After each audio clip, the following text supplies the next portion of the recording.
Hello, അസ്സാം വലൈക്കും. നൈമോ stream വ്ളോഗിൻ്റെ പുതിയൊരു അധ്യായത്തിലേക്ക് ഏവർക്കും സ്വാഗതം. അപ്പം നമ്മൾ ഇന്നൊരു നോർമൽ പാരൽ സ്പാൻഡ് എങ്ങനെയാണ് കട്ട് ചെയ്യുന്നത്, അല്ലെങ്കിൽ അതിൻ്റെ മെഷർമെൻറ്റ് എങ്ങനെയാണ് വരച്ച് ഓരോ അളവുകളും, അതായത് സീറ്റ് അളവ്, ക്രോച്ച് വിഡ്ത്ത്, ഹിപ്പ്, റൗണ്ട്, ഇതൊക്കെ എങ്ങനെയാണ് നമ്മൾ എടുക്കുന്നതെന്നുള്ളതിൻ്റെ ഒരു കട്ടിങ് വീഡിയോയാണ് ഇന്ന് നമ്മൾ ഇടുന്നത്. തൊട്ട് പുറകെ തന്നെ നമുക്ക് സ്റ്റിച്ചിങ് വീഡിയോയും ഉണ്ടായിരിക്കും. അപ്പം നമുക്ക് എങ്ങനെയാണ് അതിനെ ഒന്ന് മെഷർമെൻ്റ് എടുത്ത് കട്ട് ചെയ്യുന്നതെന്ന് നോക്കാം. ഇത് പാരൽ സ്പാൻഡിന് വേണ്ടി അളവെടുക്കുന്നൊരു മെത്തേഡ് നോക്കാം. അതായത് ഞാൻ 42 ഇഞ്ച് ലെങ്ത് വേണ്ടുന്ന ഒരു പാരൽ സ്പാൻഡാണ് ഇന്ന് ചെയ്യാൻ പോകുന്നത്.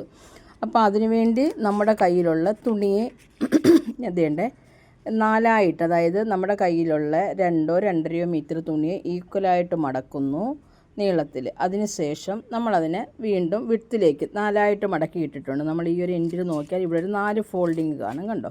അല്ല, 4 ലെയർ കാണും. അപ്പോൾ ഈ ഒരു ഭാഗം ഫോൾഡ് വശമായിരിക്കും, അതായത് ഒരു മടക്ക് വശമായിരിക്കും. അപ്പോൾ ഇതിൽ നമുക്ക് ആദ്യം നമ്മൾ ചെയ്യുന്നത് ബെൽറ്റ് മടക്കുന്നതിന് വേണ്ടിയിട്ട് ഒരു 2 ഇഞ്ചിനെ ഏറ്റവും മുകളിലായിട്ട് നമ്മൾ മാർക്ക് ചെയ്യും, കണ്ടോ? എന്നിട്ട് ആ 2 ഇഞ്ചിനെ നമ്മളിങ്ങനെ ഒന്ന് സ്ട്രെയിറ്റ് ലൈൻ വരയ്ക്കുക. പിന്നെ രണ്ടാമതായിട്ട് നമ്മൾ ചെയ്യുന്നത് ഒരു എന്താ പറയുക, നമ്മുടെ സീറ്റ് അളവ് ഹിപ്പ് വിഡ്ത്ത് അല്ലെങ്കിൽ ഹിപ്പിൻ്റെ റൗണ്ട്. അപ്പം നമുക്ക് നോർമൽ ഉള്ള ഹിപ്പ് റൗണ്ട് എടുക്കുക. അതിന് ശേഷം അതിൻ്റെ 4/1 കാണുക. അതിനോടൊപ്പം ഒരു 3-4 ഇഞ്ച് കൂടി കൂട്ടുന്ന ഒരളവായിരിക്കണം നമ്മൾ ഇങ്ങോട്ട് മാർക്ക് ചെയ്യേണ്ടത്. പക്ഷേ നമ്മൾ നോർമൽ പാൻറ്റ് ചെയ്യുന്ന സമയത്ത് നമ്മുടെ കയ്യിൽ എത്രയാണോ തുണിയുള്ളത് ആ ഒരു വിഡ്ത്ത് നമ്മൾ എടുക്കാറുണ്ട്. അതായത് നമുക്കതിനെ പ്ലീറ്റ്സ് ഇട്ടിട്ടാണ് നമ്മൾ ബെൽറ്റിൻ്റെ അളവാക്കി എടുക്കുന്നത്. പക്ഷേ പാരൽ സ്പാൻഡ് വരുമ്പോഴത്തേക്ക് നമുക്കതിനകത്തൊരു ബെൽറ്റായിട്ടൊന്നും വരുന്നില്ല.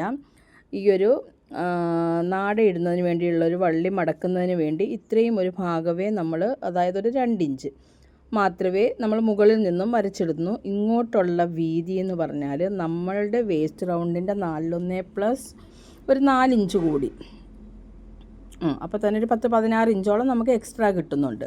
അപ്പോൾ 4 ഇഞ്ച് കൂടി അധികം എടുക്കുക. പിന്നെ നിങ്ങൾ ആ ഒരു പാൻറ്റ് തയ്ച്ചതിന് ശേഷമായിരിക്കും അതിൽ കൂടുതലോ കുറവോ നിങ്ങൾ മനസ്സിലാക്കി, നിങ്ങൾക്ക് കുറച്ച് കൂടുതൽ വേണമെങ്കിൽ കൂടുതലിടാം. ഇനി നിങ്ങൾക്ക് അത്രയും ലൂസ് തന്നെ വേണ്ടെന്നുണ്ടെങ്കിൽ നിങ്ങൾക്ക് അതിൽ കുറച്ചെടുക്കുക. പക്ഷേ 4 ഇഞ്ച് എടുക്കുക. സാധാരണഗതിയിൽ നമ്മൾ അതിനെ ഒരു 4 ഇഞ്ച് എടുക്കുക. ഓക്കെ, അപ്പം ഇത് രണ്ടും മനസ്സിലായല്ലോ. ഇങ്ങോട്ട് നമ്മൾ നമ്മുടെ തുണിയെ 2ആയി മടക്കി വീതിയിലേക്ക് വീണ്ടും മടക്കി 2 ഫോൾഡാക്കി ഇട്ടിട്ടുണ്ട്.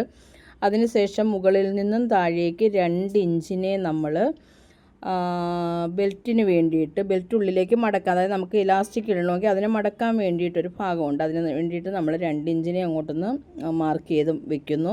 പിന്നെ നമുക്ക് ഈ ഫോൾഡ് വശത്തു നിന്ന് ഇങ്ങോട്ട് നമ്മുടെ ഹിപ്പ് റൗണ്ടേ പ്ലസ് 4 ഇഞ്ച് കൂടി എക്സ്ട്രാ എടുത്തു. അതിനെയും നമ്മൾ ഇവിടെ ഒന്ന് മാർക്ക് ചെയ്യുന്നു. ഓക്കെ, അതിനുശേഷം നമുക്ക് സീറ്റിനെ മാർക്ക് ചെയ്യാം. ഓക്കെ, അപ്പോൾ നമ്മൾ ഹിപ്പ് വിഡ്ത്ത് പ്ലസ് 4 ഇഞ്ച് ഇവിടെ മാർക്ക് ചെയ്തു. ഈ നമ്മൾ എടുത്ത 2 ഇഞ്ചിൻ്റെ താഴത്തു നിന്നായിരിക്കും നമുക്ക് വേണ്ടുന്ന സീറ്റ് അളവ്. അതായത് നമുക്ക് നോർമലി ഒരു 40-42 ഇഞ്ച് ഒക്കെ ഹിപ്പ് ഉള്ള ഒരാൾക്ക് ഒരു 14 ഇഞ്ചൊക്കെ സീറ്റ് ലെങ്ത് മതിയാകും. അപ്പം നമ്മൾ ഈ ഒരു ഭാഗം വിട്ടതിന് ശേഷം ഇവിടുന്ന് താഴേക്കായിരിക്കും നമുക്ക് ആവശ്യമുള്ള സീറ്റിൻ്റെ ലെങ്തിനെ മാർക്ക് ചെയ്യുക. അപ്പോൾ ഞാനിതൊരു 14 ഇഞ്ച് മാർക്ക് ചെയ്തിട്ടുണ്ട്. അപ്പോൾ ഈ സീറ്റ് ലെങ്ത് നിങ്ങൾ മാർക്ക് ചെയ്തതിന് ശേഷം വീണ്ടും വെളിയിലേക്ക് ഒരു 2 ഇഞ്ചിനെ നിങ്ങൾ മാർക്ക് ചെയ്യുക. കണ്ടോ, കാണാമല്ലോ, 2 ഇഞ്ചിനെ മാർക്ക് ചെയ്യുക. ഈ 2 ഇഞ്ച് നമ്മൾ മാർക്ക് ചെയ്യുന്നത് നമ്മുടെ ക്രോച്ച് വിഡ്ത്തിന് വേണ്ടിയിട്ടായിരിക്കും. അതായത് നമ്മുടെ കാലിൻ്റെ ആ ഒരു ജോയിൻ ഭാഗത്ത് നമുക്ക് ടൈറ്റ് വരിക, അല്ലെങ്കിൽ നമ്മൾ ഇരിക്കുകയോ കുനിയുകയോ ഒക്കെ ചെയ്യുന്ന സമയത്ത് പെട്ടെന്ന് പൊട്ടിപ്പോകാണ്ടിരിക്കാൻ വേണ്ടിയിട്ടാണ് നമ്മൾ ഈ ക്രോച്ച് വിഡ്ത്തിന് വേണ്ടിയിട്ടുള്ള തുണിയെ കാണുന്നത്. അപ്പോൾ അങ്ങനെ ഒരു 2 ഇഞ്ച് നമ്മൾ ഇങ്ങോട്ട് എടുക്കുന്നു. അതിനുശേഷം നമുക്ക് ആവശ്യമുള്ള ലെങ്ത് മാർക്ക് ചെയ്തതിന് ശേഷം ആ പടി മടക്കുന്നത് അല്ലെങ്കിൽ അടിയിലെ ബോട്ടം നമുക്ക് ഫിനിഷ് ചെയ്യുന്നതിന് വേണ്ടിയിട്ട് ഇവിടെയും ഒരു 2 ഇഞ്ചിനെ ഞാനിവിടെ ഒന്ന് മാർക്ക് ചെയ്തിട്ടിട്ടുണ്ട്. അപ്പം നമുക്കൊരു പാരൽ പാൻറ്റ് അല്ലെങ്കിൽ ആ ഒരു സ്ട്രെയിറ്റ് ആയിട്ടുള്ള പാൻറ്റ് തയ്ക്കുന്നതിന് ഒരുപാട് കട്ടിങ്ങോ കാര്യങ്ങളോ ഒന്നുമില്ല. ഈ ഒരു ഒറ്റ ലെവലിൽ നമുക്കൊന്ന് കട്ട് ചെയ്ത് എടുത്താൽ മതിയാകും. മനസ്സിലായല്ലോ. നമുക്ക് ആവശ്യമുള്ള തുണിയെ 4ആയിട്ട് മടക്കിയിട്ടതിന് ശേഷം നമുക്ക് ലെങ്ത് മാർക്ക് ചെയ്യുന്നു. നമ്മുടെ പടി മടക്കുന്നതിന് വേണ്ടിയിട്ട് 2 ഇഞ്ച് മുകളിൽ മാർക്ക് ചെയ്യുന്നു. സൈഡിലേക്ക് നമ്മുടെ ഹിപ്പിൻ്റെ നമ്മുടെ ഹിപ്പ് എത്രയാണോ അതിൻ്റെ 4/1, ഹിപ്പ് റൗണ്ട് എത്രയാണോ അതിൻ്റെ 4/1 പ്ലസ് 4 ഇഞ്ച് കൂടി എക്സ്ട്രാ എടുക്കുന്നു.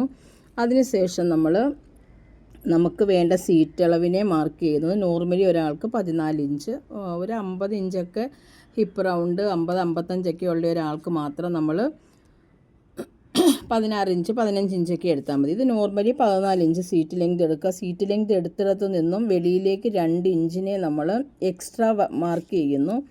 എന്നിട്ട് അവിടെ നമ്മളൊരു ചെറിയ കർവ് കൊടുക്കുന്നു. അത് നമ്മുടെ ക്രോച്ച് വിഡ്ത്തിന് വേണ്ടിയിട്ടാണ്. പിന്നെ നമ്മൾ അവിടെ നിന്നും ബോട്ടത്തിലേക്ക് ചരിച്ച് വരയ്ക്കുക. അപ്പോൾ നമുക്ക് ആവശ്യമുള്ള ലെങ്തും തയ്യൽത്തുമ്പും ഇവിടെയും മാർക്ക് ചെയ്തിട്ടിരിക്കുക. ഇത്രയും മാത്രമേ ഉള്ളൂ നമുക്കൊരു നോർമൽ പാരൽസ് പാൻറ്റിൻ്റെ മെഷർമെൻറ്റ്. ഇതേ മെഷർമെൻറ്റിൽ ഞാൻ കട്ട് ചെയ്തിട്ടിരിക്കുന്ന ഒരു തുണിയാണിത്. കാരണം വലിയ തുണി മടക്കിയിട്ട് കട്ട് ചെയ്തൊക്കെ കാണിക്കുമ്പോഴത്തേക്ക് കുറച്ച് സമയം, അപ്പോൾ നിങ്ങൾക്കിത് മനസ്സിലായി കാണുമല്ലോ. അപ്പോൾ ഇങ്ങനെയാണ് ഞാൻ അതിനെ അതേ ലെവലിൽ കട്ട് ചെയ്തിട്ടിരിക്കുന്ന ഒരു തുണിയാണ് ഇപ്പം നിങ്ങൾ ഈ കാണുന്നത്. അപ്പോൾ ഇതിനെ നമുക്ക് സ്റ്റിച്ച് ചെയ്യുന്നതും കൂടി ഒന്ന് കാണാം. അപ്പം ഒന്നെങ്കിൽ ഞാൻ ഈ ഒരു കട്ടിങ് വീഡിയോ മാത്രമായിട്ടിടും, അതിനുശേഷം തൊട്ട് അടുത്ത ദിവസം തന്നെ സ്റ്റിച്ചിങ് വീഡിയോയും ഇടാം. ഓക്കെ, നിങ്ങൾക്ക് മനസ്സിലായി കാണുമെന്ന് വിശ്വസിക്കുന്നു.